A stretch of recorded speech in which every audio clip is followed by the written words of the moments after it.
तर आज आपण खमंग आणि चवदार अशी घरटून पालक भाजी कशी बनवायची ते पाहणार आहोत। चला तर मग रेसिपीला सुरुवात करूया।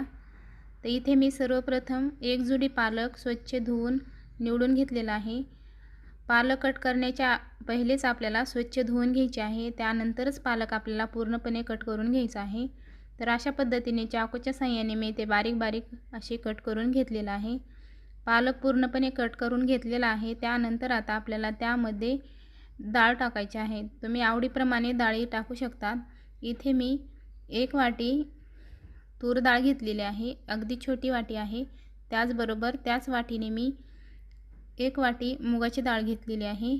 आता ह्या दोन्ही डाळी आपल्याला एकत्रच मिक्स करून छानपैकी 2 पाण्याने स्वच्छ अशा धुवून घ्यायच्या आहेत। त्यानंतर पालक कुकरमध्ये टाकून घेतलेली आहे आणि डाळी पण आपल्याला त्यामध्ये टाकून घ्यायच्या आहेत अशा पद्धतीने। आता पूर्णपणे डाळ आणि पालक मी एकत्र मिक्स करून घेतलेला आहे। त्यानंतर 1 टोमॅटो बारीक असा कट करून त्यामध्ये टाकून घेतलेला आहे। त्यानंतर आपल्याला इथे शेंगदाणे टाकून घेतलेले आहेत। आता इथे मी अर्धी वाटी कच्चे शेंगदाणे टाकलेले आहेत।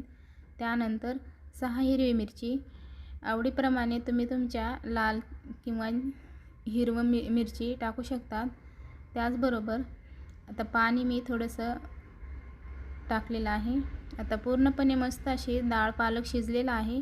आता आपण फोडणी देणार आहोत। तर गॅसवरती कढई ठेवलेली आहे, त्यामध्ये 1.5 पळी तेल टाकून घेतलेलं आहे। तेल चांगलं गरम झाल्याच्या नंतर आपल्याला त्यामध्ये 1 चमचा मोहरी आणि 1 चमचा जिरे टाकायचे आहेत।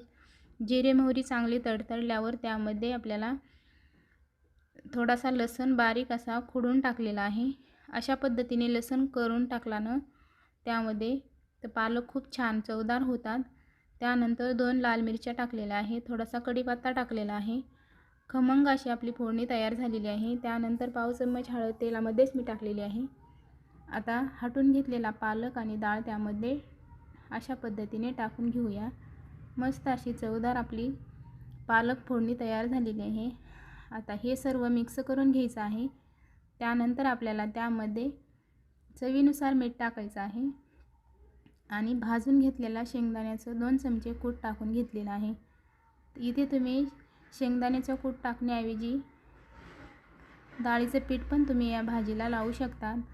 तर अशा पद्धतीने मस्त अशी आपली भाजी शेंगदाण्याचं कूट टाकून परत एकदा छान मिक्स करून घ्यायचं आहे आणि वरतून थोडीशी कोथिंबीर टाकलेली आहे। तर मस्त अशी आपली भाजी तयार झालेली आहे।